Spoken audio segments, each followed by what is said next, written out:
hey, back in familiar surroundings. And fans still are hating on Trevor Zegras for what? For what reason?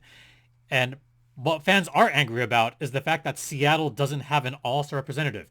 Where was that anger 3 years ago when the Anaheim Ducks had no rep in the all-star game? Where was the anger? You're Locked On Ducks, your daily podcast on the Anaheim Ducks, part of the Locked On Podcast Network, your team every day.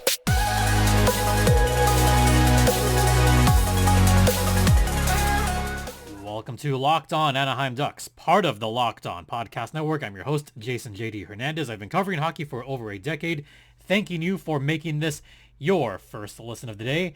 And this episode is brought to you by FanDuel Sportsbook, official sportsbook of Locked On. Make every moment more. Visit FanDuel.com/LockedOn today to get started. So we're going to have a bit of a mishmash episode today. As you can see on YouTube, I'm back home in familiar surroundings. Yay, the jerseys are back there. And also I've got my Zegras bobblehead. You could probably see where this episode's going to go. And so here's what we have. We're going to talk about Trevor Zegras for a segment. Then we'll talk about all-star stuff. And then just have a look around the league at the hunt for Connor Bedard. Yeah, so that'll be third.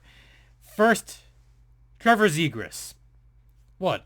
You thought I was going to start with something else at this point? I mean, that's all anyone talks about anymore is Trevor Zegras this, Trevor Zegras that. Look, love him or hate him. And unless you're a Ducks fan, you probably hate him. If you're a Coyotes fan, you especially hate him. Why? Maybe because he ran his mouth a little bit. Look, let's look back at where we are. Trevor Zegras said something that may have been deemed over the line by the opposition. Now, as I've said on a previous podcast, what's considered inappropriate to some might not be inappropriate to others. Did Zegras probably say something dumb and idiotic? Probably, but we have no idea, or we don't know what exactly he said. And there's all the lip readers trying to figure out what he said. But, at least he didn't go so far as to say, talking about Troy Stetcher's dead father. He didn't go that far. And this was confirmed not once, but twice. This was first confirmed about 3 days ago by Craig Morgan, who said that it was not crossing the line, but there was something inappropriate. Then we got this yesterday, where Andy Strickland confirmed a previous report that Z didn't make any comments to Troy Stecher about his late father.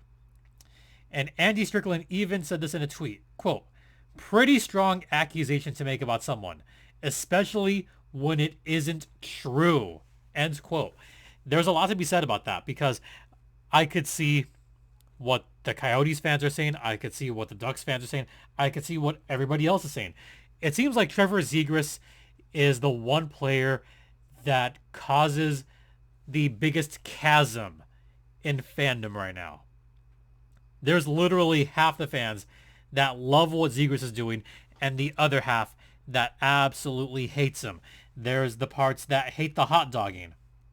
There's the parts that hate the fact that he is one of the most creative players in the league right now. There are those that hate that he tries a lacrosse goal at least once per season. I've said this numerous times. The point of the game is to score goals. The point is to win. Trevor Zegras isn't doing that just to show off. He's trying to win games. If the lacrosse goal happens to be available to him and it's a way to get the puck into the net, then why not try it? And if defenses are going to complain about it, stop it. Maybe do something about it and play solid defense. To be fair, more teams have done a better job of defending against Zegras and the lacrosse move. That is to say, he did attempt it once this season and failed at that. He's going to keep trying it. He's going to keep trying having more and more creative moves in order to score goals. He wants to be that elite goal scorer. He wants to get 30, 40, 50 goals per season. He is working his way up. He will likely be a 30-goal scorer this season, which is great for the league because Z is still young. He's not in his prime yet. He's still also learning from some, I don't want to say rookie mistakes because he's no longer a rookie, but he's still learning from some of those mistakes. And I'm going to say this again. He's only 21 years old. Again, he's still only 21. He's still learning the finer aspects of the game. And he's going to get better. That's what should really scare the pants off of opponents. He's going to get better. And the whole Troy Stecher inappropriate comments was just a rumor. And that was it. Nothing more than a rumor. Zegras is going to get better. He's going to prove the naysayers wrong. So far this season, he's got 42 points in 50 games, 18 goals. Z is almost averaging a point a game in his sophomore season. I truly believe that he's going to be maybe a 30 goal scorer this season. But I really believe he can be a 40 goal scorer, even a 50 goal scorer in his career. Look, he's tied for the team lead in points along with, my other guy, Troy Terry. And he's tied for the team lead in goals with Uncle Rico, Adam Henrique. So for Z to already be at this level, at this age, I think is going to do wonders for his game. And we cannot forget about Mason McTavish. He's only 20. He's not even old enough to drink, in this country anyway. And he's already got 10 goals, 28 points in the season in his rookie year. McTavish is also going to get better. So I do think that a lot of fans are maybe a little bit jealous that they do not have Trevor Zegras because they probably see how good of a goal scorer he can be and how good of a scorer he can be. And when you have Z and Drysdale and McTavish, and that's not even who else is going to come up. Look, there's another defenseman in the wings that I really love. Olin Zellweger. He's going to come up very soon and wreak havoc on opposing teams. So maybe that's it. There's the hate for Zegras because of what he said. And I'm going to try to play devil's advocate here and look on the other side of this. Maybe part of the reason fans of opposing sides hate Zegras because he does talk a lot. This is nothing new. I know Canadian fans hate Trevor Zegras for what he did at World Juniors over 2 years ago. Let's look back on that. The year that Trevor Zegras was the WJC MVP, he ran his mouth a little bit. He ran his mouth before the gold medal game and said that Team Canada hadn't seen a team like Team USA. He implied that Team Canada hadn't seen any real competition. That's almost a guarantee that Team USA was going to win. But he delivered on that. Zegras delivered on those words and wound up winning gold for USA. USA. And as someone that's an American citizen, I freaking loved it. I loved it. So I'm going to keep chanting USA. USA. That's right. I loved it. I loved the kind of trash talking there from Trevor Zegras in that game. Now, does he have to be careful? Yes, he does have to be a little bit careful because Z is not typically going to fight back. So while I like the talking and the chirping, he has to be careful with what he says and how often he says it. And I think that's going to come with time. He's going to learn that he has to pick his battles effectively. I do like the talking. I do hope he still at least chirps a little bit, but he's got to pick his battles. And he's got to be a little bit careful because he is still young and he is still essentially the future of the Anaheim Ducks. And it does no good if the future is not out there playing the game. So that's kind of looking at both sides of it. All right, we're going to step aside and we're going to talk about the All-Star, I guess, just messiness. So I'll talk about that on the other side. But first, let's talk about FanDuel. We're really excited about our new sports betting partner for Locked On because they're the #1 sportsbook in America. And if you're new to FanDuel, that's even better because they have so many awesome features that make betting sports fun and easy. If you download FanDuel now, you can bet on Super Bowl 57 between the Eagles and, those Chiefs. With a no-sweat first bet, you'll get up to $3,000 back in bonus bets if your first one doesn't win. So, you could talk about betting on, I don't know, maybe the coin toss. You could bet on who's going to score the first touchdown. The FanDuel Sportsbook app is safe, secure, and very easy to use. So join FanDuel today at FanDuel.com/lockedon to claim your no-sweat first bet on Super Bowl 57. That's FanDuel.com/lockedon.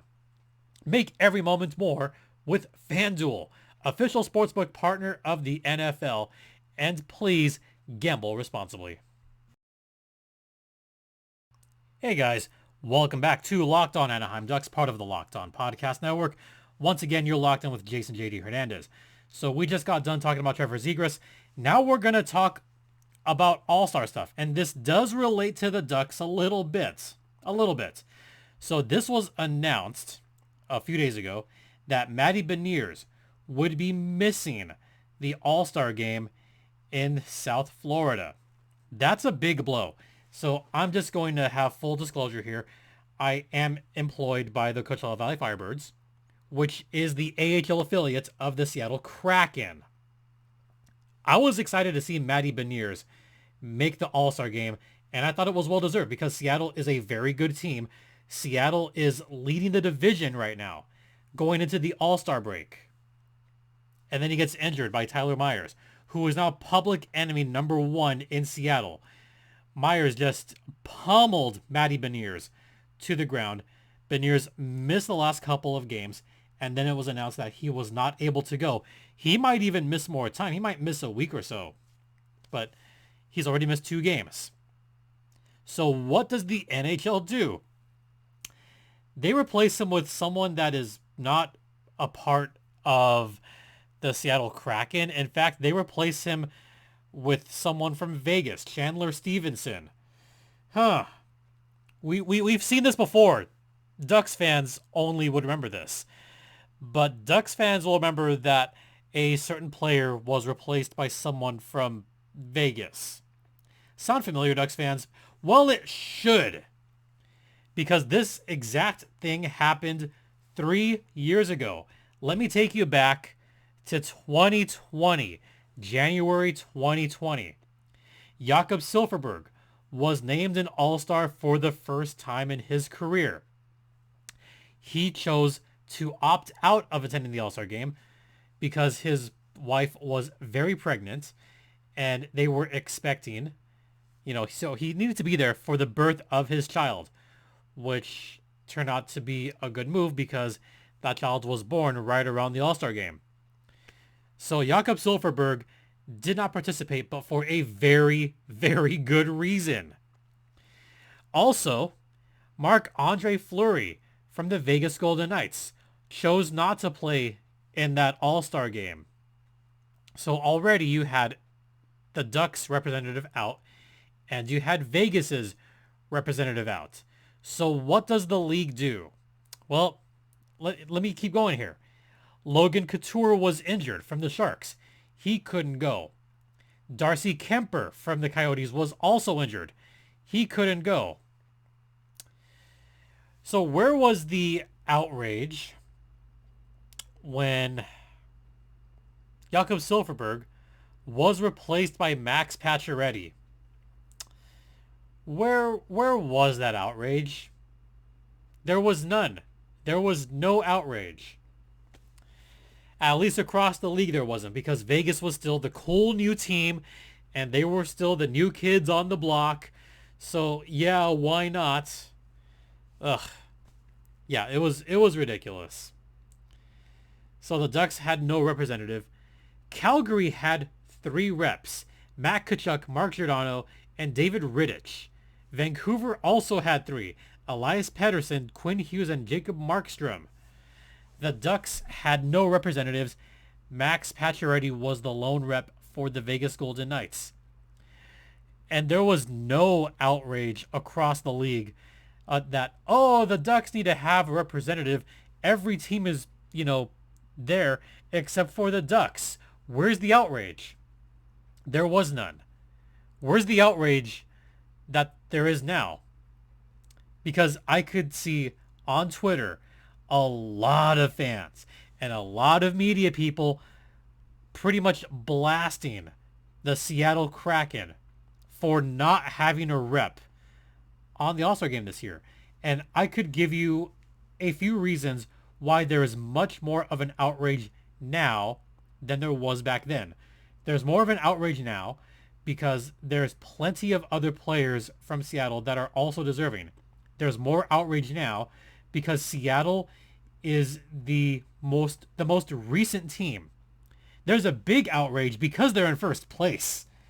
I think if they weren't in first place, there wouldn't be as much of an outrage. But because the Kraken are in first place, there are fans clamoring to get someone that's deserving of the All-Star game from the Kraken heading to South Beach. That's a good reason. It's a legit good reason. Meanwhile, the Ducks, they didn't have any of that because, well, they weren't good. The Ducks missed the playoffs in the bubble. They were one of the worst 8 teams in the NHL at the time. So that's partially why there wasn't really any crying over it, because the Ducks were one of the worst teams in the NHL. The Kraken are one of the best teams in the NHL. So what are we doing here? Out of the 2 expansion teams, the most recent expansion teams, between the Vegas Golden Knights and the Seattle Kraken, a lot more fans hate Vegas than they do Seattle, because Vegas has not had to go through any real adversity. Now, I know Seattle's adversity only really lasted 1 season, but that was a bad season last year. Seattle was pretty much at the butt end of a lot of jokes last season, just from their poor play, from their poor goaltending. They were bad. They were just awful, stinky bad, which resulted in a top draft pick for them this past offseason. But, oh man, the way the Kraken lost some of those games last year, you would have thought that they would be just mired in mediocrity for the next 3-4 seasons. But they've somehow picked it up this season, and it has now turned into kind of a feel-good story, which is the polar opposite of the Vegas Golden Knights, who went right into the league year 1 and said, no, F you guys, we're going to go to the Cup final. First year out. But it was also the fans. The fans acted like they were the toughest bunch of you-know-whats out there and said, yeah, we rule. The Seattle fans aren't acting like that. They're acting a little bit more grateful that they're on this run right now, because they saw how bad it was last year. But also, I love the fan base in Seattle. They have probably some of the best fans in the National Hockey League. And they've been more on the good side of feel-good stories over the past year and a half. I'll go from last season. Remember Nadia Popovich from last season, who noticed that there was a bad mole on the Vancouver Canucks trainer's neck that wound up saving his life? That was the epitome of a feel-good story in the National Hockey League. I loved that so much. So there's a lot of aspects as to why there's more fans pissed off now that Seattle doesn't have a representative than the Ducks did back then. Also, the league and fans in general, they kind of look at the Anaheim Ducks, especially lately, and go, they're just a doormat team. No one really cares about the Anaheim Ducks. They have terrible jerseys. We don't really care about the Ducks. And it's kind of true. Look, I'm not blind. I know that the Ducks are considered a small market team in the grand scope of the National Hockey League. They're looked at as kind of an afterthought by a lot of fans. I hope that changes in the near future. We'll see. Only time will tell. All right, we're going to head into the second intermission and take a look around the league and see where we are on the battle for Bedard. Stay locked in. But first, let's talk about Built Bar, which is my favorite protein bar. It's a protein bar that tastes like a candy bar. And if you've tried Built Bar lately, you'll see that they have a ton of new flavors out there. So why not give them a try, huh? Lots of great flavors on the Built Bars, Built Puffs, still the GOAT to me, the Churro Puff. So if you want to try it for yourself, head over to built.com right now and use promo code LOCKEDON15 to get 15% off your next order. Once again, that new promo code is LOCKEDON15 to get 15% off your next order of Built Bar, the best tasting protein bar ever. Welcome back to Locked On Anaheim Ducks, part of the Locked On Podcast Network. You're locked in with Jason JD Hernandez. I went a little bit over time on the first two segments, so we're going to keep this one a little bit short and look at where the standings are. I'm looking at the standings because we need to figure out how many games the Ducks might want to win and how many they might want to lose, which could be all of them, but, you know, let's face it, no playoffs. May as well go for Bedard, right? So first, let's look at the schedule coming up after the All-Star break. The Ducks are on their bye week currently. When they return, we have games at the Dallas Stars, at the Chicago Blackhawks, February 6th and 7th. Then the 10th, Pittsburgh Penguins. Then the Vegas Golden Knights on Super Bowl Sunday. Ooh. Then we got games at home against the Sabres and the Los Angeles Kings on February 17th. That's going to be a doozy. And then another long road trip, but this one is the doozy of a road trip. At Florida, at Tampa Bay, at Washington, at Carolina. All teams that are vying for a playoff spot. Maybe not Florida as much, but they're vying. And then another game against the Blackhawks. Those two games against Chicago, we've got to look at because Chicago right now has a worse record than the Anaheim Ducks. The Blackhawks are the worst team in the West right now. The worst in the league by far is the Columbus Blue Jackets, but Chicago's right there.